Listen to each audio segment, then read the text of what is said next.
guys, it's Terry here, and since it's been the release of BT4 Great Legends, I thought I'd show you my yellow deck, the sort of yellow Wargreymon slash Shy Greymon, i.e. just the best deck in format apparently, and what my take on it is.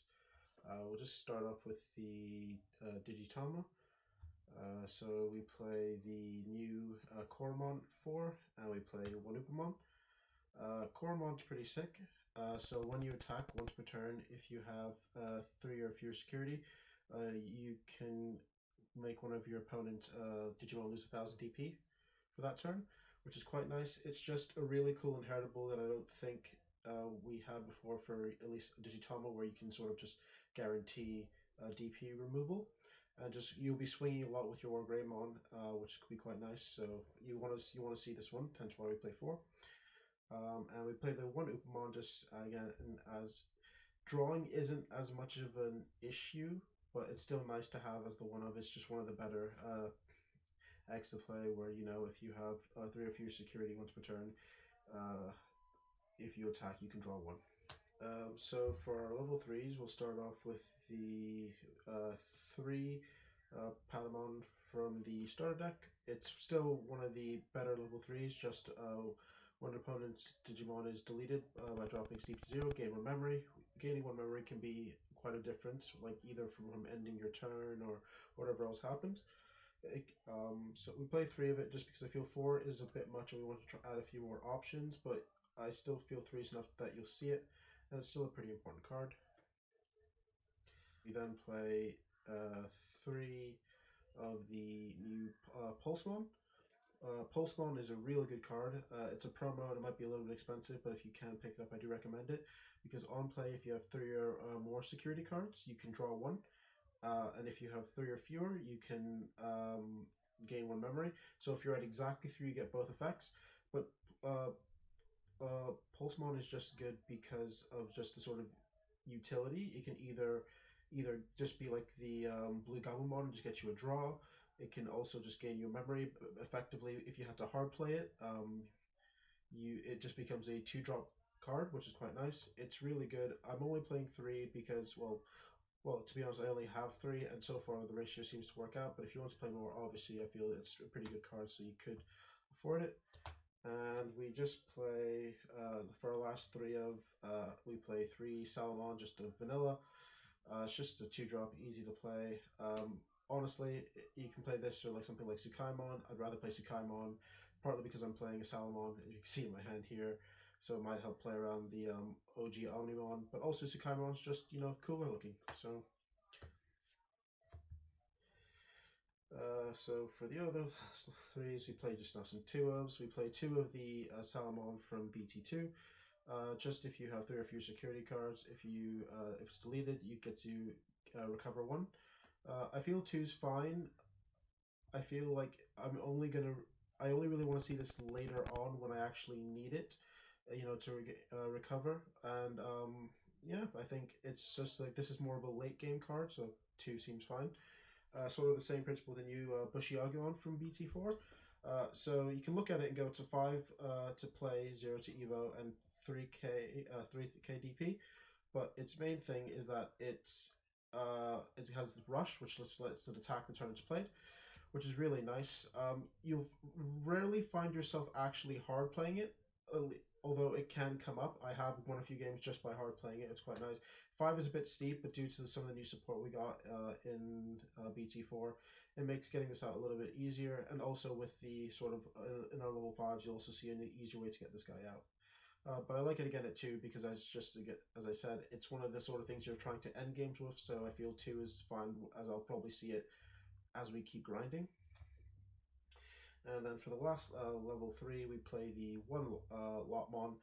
I still really like Lotmon, just on play, being able to get a quick +1 in terms of like taking the top card of your security and then drawing 1 is really nice. This could be the thing that you replace for the 4th Pulsemon, but I straight up do like that this is a straight +1 if you choose to resolve its effect, so I just enjoy playing it as just a 1 of tech.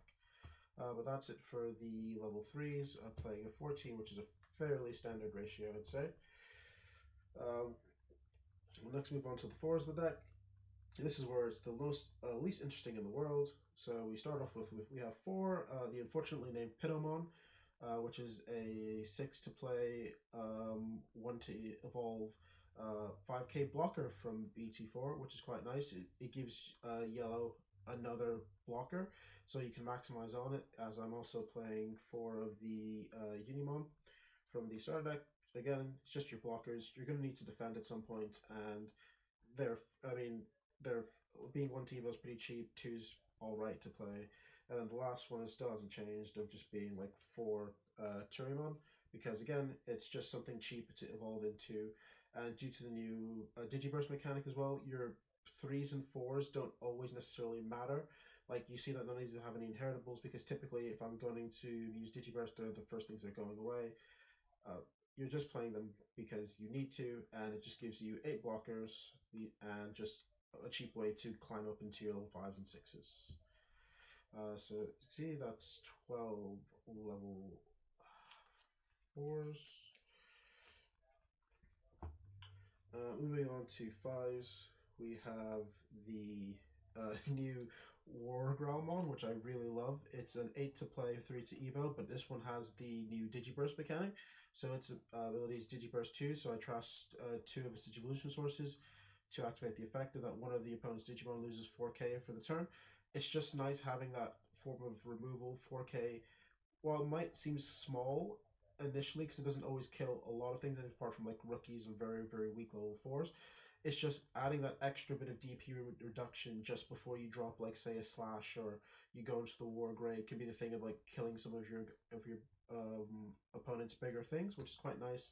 And also, just because it's not on Digiburst on Digivolution, you can sort of like build it up in your nursery, keep it there until you need it, move it out, and then just start using it effectively. And its inheritable isn't too bad. While you have 3 or fewer security, this Digimon gains 1000 DP. And again, just having something that you can consistently get that DP boost off of is quite nice, because I think one of the flaws with yellow is that, like, you have a lot of reduction, but you don't necessarily have the biggest of guys. Like, your slash is 8k. The Wargreymon we'll get onto, I believe, is about 11, and it's likely they can beat certain threats, but swinging to security, the extra 1000 can make you feel a little bit safer just to get that check. I'm playing it at 4 just because I really value it, and I really enjoy it, and yeah. We then play 3 of the BT3 Angelmon. On Digivolving, you can have one of your opponent's Digimon gain security attack -2, so they check 2 for your security, which is quite nice. That's a really cool effect. I've used it multiple times, but the main reason why we play this one is because if it's inheritable, which is if you have 3 or fewer security, you can play 1 level 3 Digimon from your hand without playing its cost, which is quite nice because you have so many useful level 3s you can play. This is sort of like the heart and soul of the deck. So you can generally play things like your Bushiagumon and get a free extra attack. You can play the Pulsemon and get an additional like draw, or like gain additional memory. And of course you can play something like the Lotmon for the +1. This ability is really, really good and has great synergy with your top end that we're going to go into. And like the fact that it's not once per turn is if you can get multiple swings in, you just generate so much advantage and start swarming the board, which can make it difficult for any of your opponents playing to like keep up. I played it 3 because it is a good card, but I feel that 3 is enough to where I'll see it, and I just feel like it's, while we play it for its inheritable effect isn't always live like early on. So 3 seems like a decent enough number for me, but again, you can bump it up. So for the last level 5s, I play 1 Sirenmon and 1 of the Angelmon from the starter deck. The Sirenmon is just cheap. There's nothing much to it. It's just easy to play, easy to evolve into without necessarily ending your turn for the evolution part, and it's fine. And I play 1 of the Angelmon because it's when you have 3 or fewer security, you can recover 1. And I feel like I only play 1 of it just as a tech option because I feel like recovery in this deck is nice, but there's sometimes where like I can still be at 0 security and I feel completely safe knowing that I've cleared my opponent's board. It's just nice as an option, but I am still tempted to cut it for like another tech option like this could be like a Magna Angemon that like lets you recover one, or maybe like a Mistymon, or even another like Sirenmon or something, just something cheap. But yeah, this is currently where I'm at with playing, and we're playing these 9 level 5s. Moving on to our level 6s, you have one of the best level 6s for yellow. We have 4/Angemon. He is great. Just on Digivolution, being able to reduce something by 8k pretty much means you can kill any blocker or level 4, most level 5s, and this can really interrupt your opponent.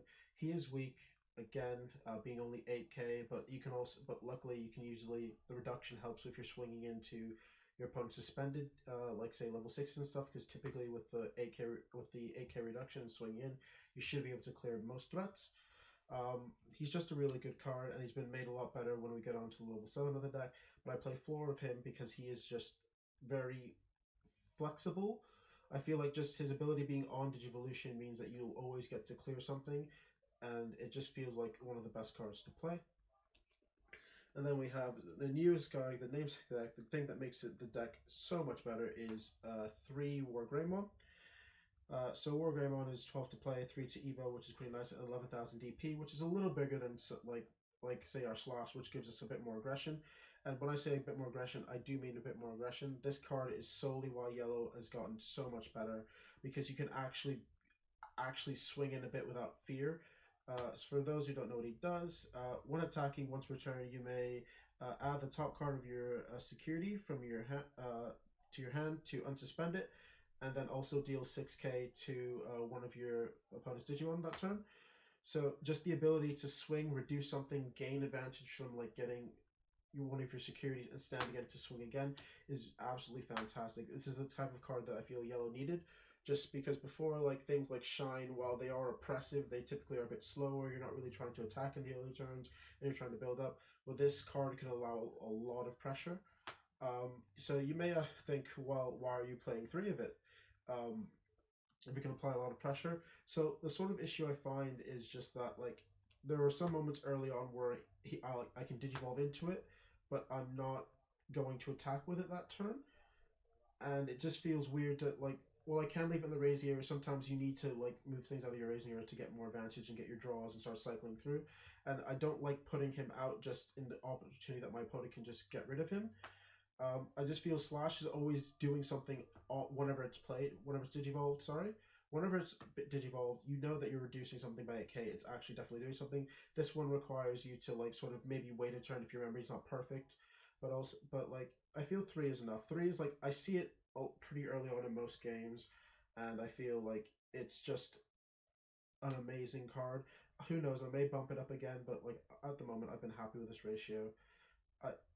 The only other one thing you may want to note is that in order to like unsuspend and do the 6k, you have to be able to take a card from your security. Otherwise, you won't be able to do that effect. And it will come up in certain moments where you're just like, yep, I probably should have been less greedy and like kept some security. I just want you to know. Yeah, but that's it for our level 6s. They seem to be more than enough, and we only play 7. And now for one of the best cards, the fact that we can play level 7s. So that for our level 7s, we play 2 of the Chaosmon Valderarm. Valderarm is sick. It's 6 to play. You can evolve from green to yellow. Obviously, we only play only yellow cards here, so it's going to do that. And when digivolving, you can activate the following effects. You can have the following effects twice. You can have one of your opponent's Digimon lose 7,000 DP for the turn. So this is just a quite nice finisher, especially with like all the little things you can do. So like you could have it say you'll swing with a Wargreymon, deal something 6,000, swing again, clear security, clear body, and then digivolve on top of it to reduce something by like in that sense you can reduce your opponent's board by a total of like 20, like 20k, which is very useful. Or even with the Slash, you can do 22. But Valderarm's just good for the fact of like it's just nice to have something else you can go on top of, because your level 6s felt a bit useless after they attack. Like especially Slash, like it's pretty weak. It doesn't have any other ability, so just being able to Slash, reduce, kill something, and then Valderarm kill something or kill up to 2 things has just been very useful. I'm really grateful for the card. And this other effect, which may come up, is that if upon deletion you gain 3 memory, I feel it's a bit of a deterrent to stop your opponent from deleting this card. and it's very unlikely that if you swing into the security that it will die unless you hit something like an Omnimon, but it's really cool to know. I'm only playing 2 at the moment because I think 2 is fine. I feel like your level sixes can put in most of the work that you'll need for the game, especially combined with like some of the inheritables and like Wargreymon's effect. But it's just nice to have this other little finishing card. So that's it for our Digimon, and then for our Tamers, we play 3 TK. He's just one of the best. One of the best. He is the best Tamer for yellow. Just being able to be a memory fixer, and then on play you get to look at your security stack, take a card from it, and then recover 1. It just allows you to adjust your hand, look for missing pieces that you might need. And I really love it. I'm playing it at 3 because like this isn't Shine. You don't need a maximum amount of Tamers, and I think 3 is enough to see it like at least one string a game, sometimes twice. It's definitely been really good, and just sending memory to 3 just sets you up because basically it always means guarantees that you'll have 2 actions on your turn, whether it's like digivolving into a 5 and then a 6, or like being able to climb pretty much all the way up to a certain level. So yeah, it's just pretty good. And so the last card in the deck are which are our options, which is pretty easy. We play 3 Blinding Ray.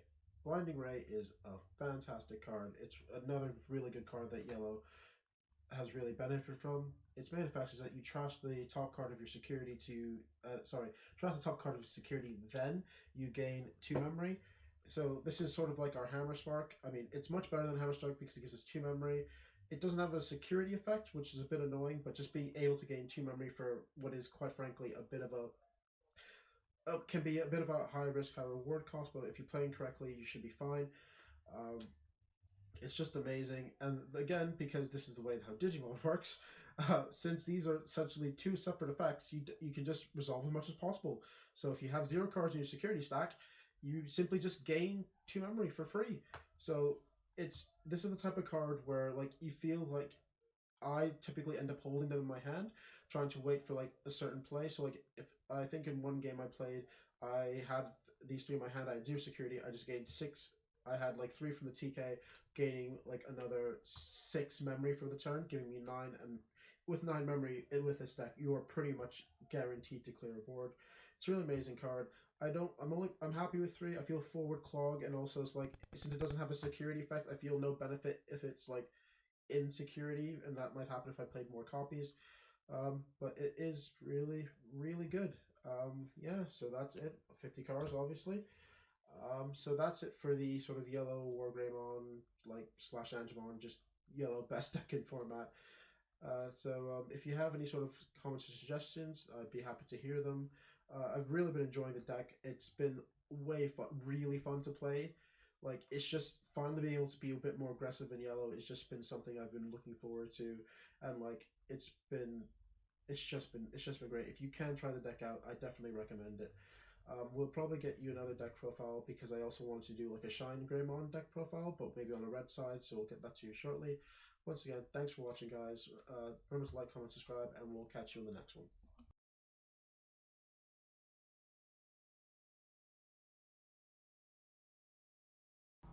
Shh, not a zombie channel.